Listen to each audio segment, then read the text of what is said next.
নমস্কার বন্ধুরা, আমি অরুণ পটেল আপনাদের সকলকে দেবভূমি ভারতবর্ষ ইউটিউব চ্যানেলে স্বাগত জানাই। প্রিয় বন্ধুরা, আজ আমি আপনাদের এমন এক ঋষির কথা শোনাতে চলেছি যিনি তার মায়ের গর্ভে থাকাকালীন তার পিতা তাকে অভিশাপ দিয়েছিলেন। ফলে তার শরীরের 8টি অঙ্গ বক্র তথা বাঁকা হয়ে গেছিল, তাই তার নাম হয়েছিল অষ্টাবক্র। কিন্তু তার অঙ্গগুলি বাঁকা হলেও তার জ্ঞান রাজা জনকের মতো চক্রবর্তী সম্রাটকেও সোজা করে দিয়েছিল। মহাভারতের 132তম অধ্যায়ে অষ্টাবক্রের কাহিনীর বর্ণনা করা হয়েছে। তাহলে চলুন আজকে এই অষ্টবক্র ঋষির মনমোহক এবং শিক্ষামূলক কাহিনীটার আরম্ভ করি। অষ্টাবক্রের বাবার নাম ছিল ঋষি কহদ এবং মাতার নাম ছিল সুজাতা দেবী। অষ্টাবক্র যখন তার মাতার গর্ভে ছিলেন তখন তার মাতা সুজাতা দেবী তার পিতা ঋষি আরুণির কাছ থেকে বেদের পাঠ শিখেছিলেন। অষ্টাবক্র মায়ের গর্ভে থাকা অবস্থায় দাদুর পাঠ করা বেদ মুখস্থ করে ফেলেছিলেন। একদিন অষ্টাবক্রের বাবা তথা ঋষি কহদের বাড়িতে সাধু সন্তদের আগমন হয় এবং সেখানে বিভিন্ন শাস্ত্র ও বেদ সম্পর্কিত বিষয় নিয়ে আলোচনা হয়। গর্ভ অবস্থায় সুজাতা দেবীও সেখানে উপস্থিত ছিলেন।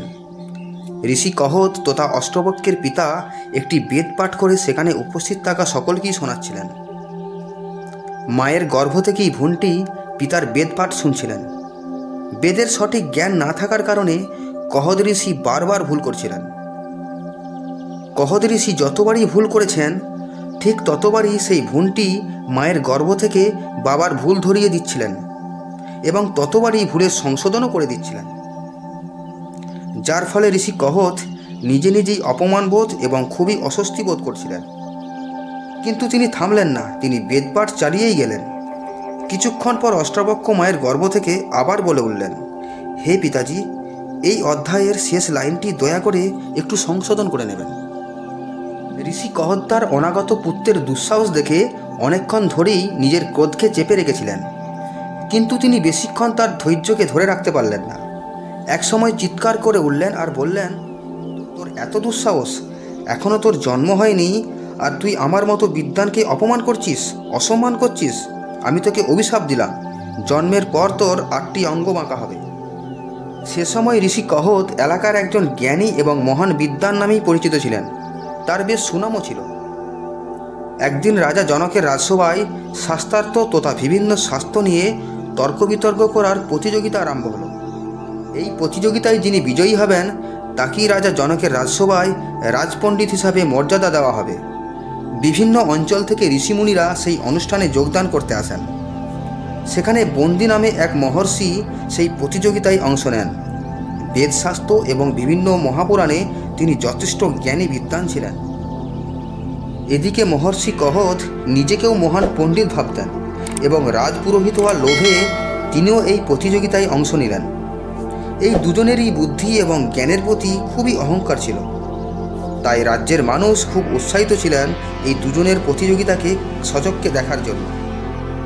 কহদ মুনির সংসারে তখন দারুণ অভাব, তাই তিনি ভাবলেন যে ওই বিদ্বানদের পরাজিত করতে পারলে তিনি রাজপণ্ডিত হয়ে যাবেন আর তার সকল দুঃখ কষ্ট দূর হয়ে যাবে। প্রতিযোগিতা শুরু হওয়ার আগে মহর্ষি বন্দি ঘোষণা করেন যে প্রতিযোগিতায় যিনি পরাজিত হবেন তিনি জল সমাধি নিয়ে পৃথিবীলোক ত্যাগ করবেন। মহর্ষি বন্দির দেওয়া শর্তকে মহর্ষি কহদ স্বীকার করলেন। তারপর রাজা জনকের রাজসভায় দুই পণ্ডিতের মহাশাস্ত্রযুদ্ধ শুরু হলো।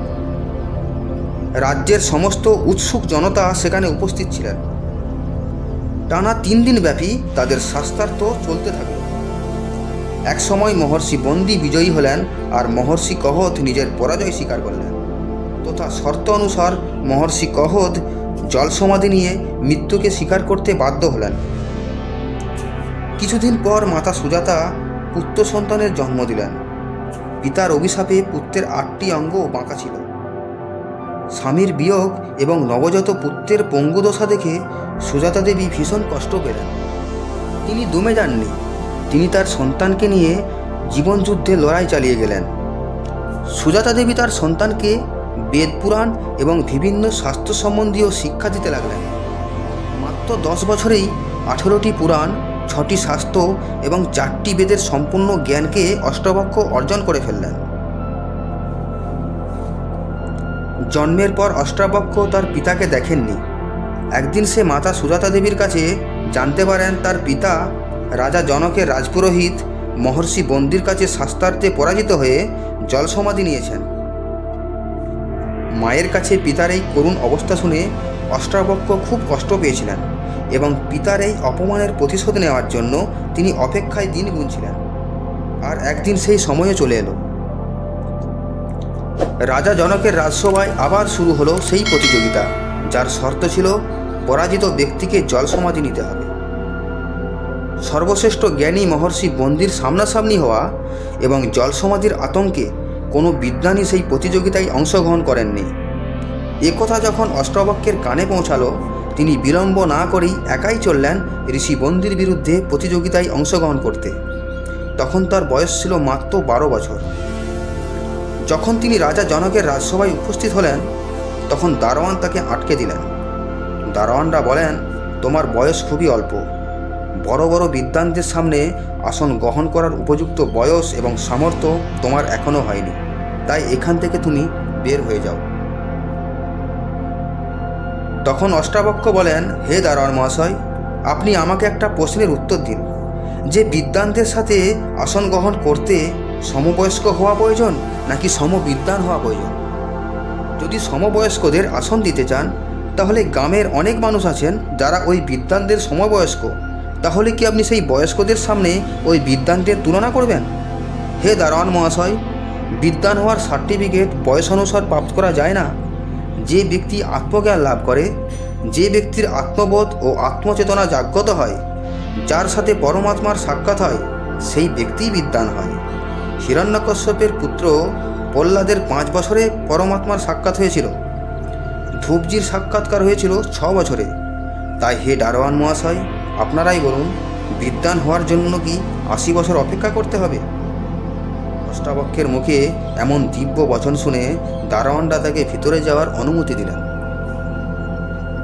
ঠিক যখনই অষ্টাবক্র রাজা জনকের সভায় হাঁটতে শুরু করলেন, ঠিক তখনই সেই সভাতে উপস্থিত থাকা বিদ্বান এবং রাজা মহাশয় হাসতে শুরু করলেন। অষ্টাবক্রের শরীরের 8টি জায়গা পঙ্গু হওয়ার কারণে তিনি লাঠির দ্বারা সাপের মতো এঁকে বেঁকে চলছিলেন। অষ্টাবক্রের দেহের গঠন এবং হাঁটার অঙ্গভঙ্গি দেখে হাঁটার তালে তালে তাল দিয়ে তারা হাসছিল। অষ্টাবক্র যখনই একটু করে থামছিলেন, তখনই তাদের হাসিও থেমে যাচ্ছিল। আবার যখন তিনি হাঁটা শুরু করছিলেন, তখনই তাদের হাসিও অট্টহাসির রূপ নিচ্ছিল। বিদ্বানদের এভাবে হাসতে দেখে অষ্টাবক্র শান্ত হয়ে দাঁড়িয়ে পড়ল। কিছুক্ষণ পর তাদের হাসি বন্ধ হলে অষ্টাবক্রও হাসতে শুরু করলেন এবং কিছুক্ষণ ধরে তিনিও ভীষণ হাসতে শুরু করলেন। এইবার রাজসভায় উপস্থিত থাকা বিদ্বানরা আশ্চর্য হয়ে অষ্টাবক্রের দিকে তাকিয়ে রইলেন। অষ্টাবক্রের হাসি থামতেই রাজামশাই তাকে জিজ্ঞেস করলেন, হে বালক, এখানে উপস্থিত সকল বিদ্বানরা হেসেছেন তোমাকে দেখে, তোমার দেহের গঠন দেখে, তোমার চলার অঙ্গভঙ্গি দেখে, কিন্তু তুমি কেন হাসলে? তোমার হাসির রহস্যটা কি? তখন অষ্টাবক্র বলেন, হে রাজন, আমি তো শুনেছিলাম যে আপনার সবাই বড় বড় বিদ্বানরা বসে থাকেন। এখানে সমস্ত জায়গার বিদ্বান এবং জ্ঞানী পণ্ডিতরা বসে থাকেন। মাফ করবেন রাজন, আমি বলতে বাধ্য হচ্ছি, এখানে কোনো বিদ্বান নেই। এখানে সবকে সব মুচি বসে আছেন, যারা জুতোর কাজ করেন, যারা চামড়া সেলাইয়ের কাজ করেন, সেই মুচিরা এখানে বসে আছেন। অষ্টাবক্রের মুখে একথা শুনে সকল বিদ্বান নিজের নিজের আসন থেকে উঠে দাঁড়িয়ে পড়লেন। আর তারা খুব ভীষণ অপমান বোধ করছিলেন এবং তারা রাগান্বিত হয়ে বলেন, তোমার এত দুঃসাহস যে আমাদের মতো বিদ্বানদের তুমি মুচি বলে অপমান করছো? তখন অষ্টাবক্র বলেন, আপনারা যে নিজেদের বড় বড় বিদ্বান ভাবছেন, পণ্ডিত ভাবছেন, তাহলে আমাকে বলুন যে কেন আপনারা আমাকে দেখে হাসছিলেন? আপনারা এই জন্যই হাসছিলেন না যে আমার শরীরের 8টি জায়গা বাঁকা এবং আমি আপনাদের মতো হাঁটতে পারছিলাম না, তাই না? অসম্পূর্ণ গঠন থেকে আপনারা প্রত্যেকেই হেসেছেন। তাহলে আপনারাই বলুন যে এটা কি আমার ভুল নাকি আমাকে যিনি বানিয়েছেন তার ভুল? যদি আপনারা আমার শরীরকে দেখে হেসে থাকেন, তাহলে আপনারা কার উপর হেসেছেন? আমার উপর, নাকি আমাকে যিনি সৃষ্টি করেছেন সেই সৃষ্টিকর্তার ওপর হেসেছেন? কার উপর আপনারা হাসলেন? আপনারা সেই ভগবানের ওপর হেসেছেন, যিনি শুধু আমাকেই সৃষ্টি করেননি, যিনি আপনাদেরকেও সৃষ্টি করেছেন। আপনাদেরকেও বানিয়েছেন। স্মরণ রাখবেন, যে চামড়া আপনার শরীরে বর্তমান সেই চামড়া আমার শরীরেও বিদ্যমান। যে রক্ত আপনার শরীরে প্রবাহিত হচ্ছে সেই রক্ত আপনাদের শরীরেও বয়ে চলেছে। বায়ু, অগ্নি, আকাশ, যে 5 তত্ত্ব আপনাদের শরীরে বিদ্যমান সেই 5 তত্ত্ব আমার শরীরেও প্রবাহমান। তাহলে আপনারাই বলুন, আপনারা কার ওপর হাসলেন? কাকে অপমান করলেন? আমাকে নাকি সেই সৃষ্টিকর্তা পরমাত্মাকে? সারা বিদ্বান নিস্তব্ধ হয়ে অষ্টাবক্রের দৈববাণী শ্রবণ করছিলেন। তাদের কাছে কোনো জবাব ছিল না। অষ্টাবক্রের এই একটা প্রশ্নই সকল বিদ্বানদের ধরাশায়ী করে দিল। বিদ্বান মহাশয়রা তাদের পরাজয় স্বীকার করলেন এবং হাত জোর করে ক্ষমা চাইলেন এবং সকলেই জলসমাধি নেওয়ার জন্য প্রস্তুত হতে লাগলেন। কিন্তু অষ্টাবক্র তাদের আশ্বস্ত করলেন আর বললেন, আমার পিতা মহর্ষি কহদের মতো আপনাদের জল সমাধি নেওয়ার কোনো প্রয়োজন নেই। এই সমাজে বিদ্বানদের বড়ই অকাল। বিদ্বানদের অকাল মৃত্যু সমাজের জন্য, রাজ্যের জন্য তথা সমগ্র দেশের জন্য হানিকারক। একজন বিদ্বানের অকাল মৃত্যু হলে তার স্ত্রী সন্তান ও পরিবার যতটা ক্ষতিগ্রস্ত হয় তার চেয়েও এই সভ্য সমাজ সবচেয়ে বেশি ক্ষতিগ্রস্ত হয়। সুতরাং আপনাদের সকলকেই বাঁচতে হবে, পরিবারের জন্য, সমাজের জন্য, দেশের জন্য এবং দেশকে বিশ্বগুরু বানানোর জন্য। 12 বছর বয়সী অষ্টাবক্রের দিব্য বচন শুনে মহর্ষি বন্দী হাত জোর করে ক্ষমা চাইলেন এবং অষ্টাবক্রের পিতা কহদের জল সমাধির কথা স্মরণ করে তিনি বলেন, হে কহৎপুত্র মহর্ষি অষ্টাবক্র, আপনি মহান, মহান আপনার এই দিব্য জ্ঞান। আজ আপনি আমার সমস্ত অহংকারকে ভেঙে চূর্ণ করে দিয়েছেন। হে দিব্য বালক, আমাকে আপনি ক্ষমা করুন। সকল বিদ্বান এক সুরে অষ্টাবক্রের জয় জয় করতে লাগলো। এসব দেখে রাজা জনক দৌড়ে আসেন আর অষ্টাবক্রের চরণে লুটিয়ে পড়েন এবং তিনি বলেন, হে গুরুদেব, আপনার মতো মহাজ্ঞানী, মহা তেজস্বী দিব্য ঋষি আমি আমার জীবনকালে কখনোও দেখিনি। আপনাকে দর্শন করে আজ আমি ধন্য হলাম। আজ থেকে আপনি আমার গুরুদেব, আপনি আমার রাজপুরোহিত হবেন আর আপনি আমাকে আজ থেকে মার্গদর্শন করবেন। হে গুরুদেব, আপনি আমাকে আশীর্বাদ করুন, আমাকে আত্মবোধ করান এবং দয়া করে আমাকে বলুন যে পরমাত্মার দর্শন আমি কিভাবে লাভ করব এবং কত সময় লাগবে। অষ্টাবক্র বলেন, হে রাজন, ঘোড়ার পিঠে চড়তে আপনার যতক্ষণ সময় লাগে ঠিক ততক্ষণ সময়ই আমি আপনাকে ভগবানের দর্শন করাতে পারি। রাজা জনক ভাবলেন, যেখানে বড় বড় মহর্ষিরা ঈশ্বরকে দর্শন করার জন্য বছরের পর বছর তপস্যা করার পরামর্শ দিয়ে থাকেন, সেখানে এই অষ্টাবক্র ঋষি কিভাবে তাকে মাত্র কয়েক মুহূর্তের মধ্যেই ভগবানের দর্শন করাবেন? রাজা জনকের মনের অবস্থা বুঝে ঋষি অষ্টাবক্র তাকে একটি নির্জন জায়গায় নিয়ে আসলেন এবং দুজনেই সামনাসামনি বসলেন। তারপর অষ্টাবক্র বলেন, হে রাজন, এখন চোখ বন্ধ করুন। রাজা চোখ বন্ধ করলেন। তারপর অষ্টাবক্র জিজ্ঞেস করলেন, হে রাজন, এখন কি দেখছেন? রাজা বলেন, আমি আমার সিংহাসন দেখতে পাচ্ছি। অষ্টাবক্র বলেন, রাজন, আরও দেখুন আর বলুন আপনি আর কি দেখতে পাচ্ছেন? রাজন বলেন, আমার স্ত্রী সন্তানকে দেখতে পাচ্ছি। হে রাজন, আরও জোর লাগান আর বলুন আর কি কি দেখতে পাচ্ছেন? রাজা বলেন, আমার রাজসভা দেখতে পাচ্ছি, আমার মন্ত্রীগণদের দেখতে পাচ্ছি এবং আমার প্রজাদের দেখতে পাচ্ছি। যা শুনে অষ্টাবক্র বলেন, হে রাজন, আরও জোর লাগান আর বলুন এরপরও আপনি আর কি কি দেখতে পাচ্ছেন? রাজা জনক বলেন, আমার রাজ্য দেখতে পাচ্ছি, আমার রাজ্যের সীমানাকে দেখতে পাচ্ছি।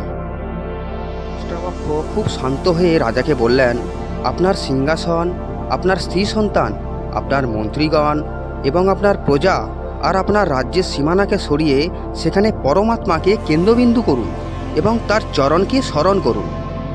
রাজা বলেন, হে গুরুদেব, আমার মনকে আমি এক জায়গায় স্থির করতে পারছি না। আমার এই চঞ্চল মনকে আমি একটা বিন্দুতে কেন্দ্র করতে পারছি না, এক জায়গায় ধরে রাখতে পারছি না। আমার মন বিভিন্ন জায়গায় ছুটে চলেছে। তখন অষ্টাবক্র বলেন, হে রাজন, এবার চোখ খুলুন। আপনি যেই দিন আপনার মনকে এক জায়গায় স্থির করতে পারবেন তথা একই কেন্দ্রবিন্দুতে ধরে রাখতে পারবেন এবং যেই দিন আপনি আপনার মনকে পুরোপুরি বশ করতে পারবেন সেই দিন আপনি আমার কাছে আসবেন আর সেই দিন মাত্র 5 সেকেন্ডের মধ্যেই আমি আপনাকে ভগবানের দর্শন করাবো। এইবার রাজা জনক বুঝতে পারলেন যে তার মনকে বশ করতে হলে তাকে কঠোর তপস্যা করতে হবে, আর এই কঠোর তপস্যা করার পরই ভগবানের দর্শন করা তার পক্ষে সম্ভব হবে।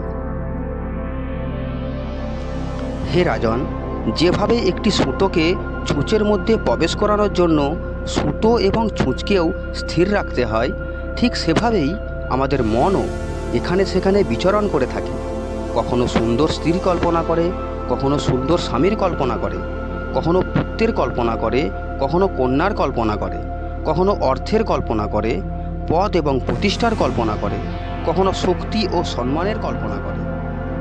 শক্তি এবং সম্মানের মোহ, লালসা এবং কাম বাসনার মোহ, এই মোহগুলি আমাদের মনকে অস্থির করে তোলে। হে রাজন, তাহলে এই অস্থির আর চঞ্চল মনে ভগবান কিভাবে প্রবেশ করবেন? যদি অস্থির আর চঞ্চল সুতো ছুঁচের মধ্যে প্রবেশ করতে বাধাপ্রাপ্ত হয়, তাহলে এই অস্থির আর চঞ্চল আত্মায় পরমাত্মা কিভাবে প্রবেশ করবে? অষ্টাবক্রের কথা শুনে রাজা তাকে প্রণাম করলেন এবং সেখান থেকে তিনি তার রাজসভায় ফিরে আসলেন। তারপর তার সন্তানকে তার রাজ্যের সমস্ত দায় দায়িত্ব বুঝিয়ে দিয়ে সংসারের সকল মোহমায়া ত্যাগ করে তিনি তপস্যা করতে চলে গেলেন। আর সেই সঙ্গে এই কাহিনীটাও এখানেই শেষ করলাম। হিন্দু পুরাণে এটি প্রতিবন্ধী ঋষির একটি প্রথম গল্প। এই গল্প থেকে আমরা প্রথম জানতে পারি যে সন্তানদের প্রতি বাবারাও ঈর্ষান্বিত হতে পারে। দ্বিতীয়ত, ব্যক্তির প্রতিবন্ধী শরীরের সাথে ব্যক্তির বুদ্ধিমত্তার কোনো সম্পর্ক থাকে না। আর তৃতীয়ত, বিদ্বানের কোনো বয়স হয় না। আত্মবোধ যে বয়সে হয় সেই বয়স থেকেই সে বিদ্বান হয়ে যায়। বন্ধুরা, এই কাহিনী থেকে যদি আপনারা কিছু শিখে থাকেন তাহলে ভিডিওটিকে লাইক করবেন এবং কমেন্ট বক্সে আপনার মতামত অবশ্যই জানাবেন। আমাদের দেবভূমি ভারতবর্ষ ইউটিউব চ্যানেলে আপনি নতুন হয়ে থাকলে চ্যানেলটিকে সাবস্ক্রাইব করুন। সেই সঙ্গে অল নোটিফিকেশান আইকনটি অন করে দেবেন, যাতে আমাদের পরবর্তী ভিডিওগুলি আপনাদের কাছে সরাসরি পৌঁছে যায়। সকলেই ভালো থাকবেন, সুস্থ থাকবেন এবং সতর্ক থাকবেন। হর হর মহাদেব।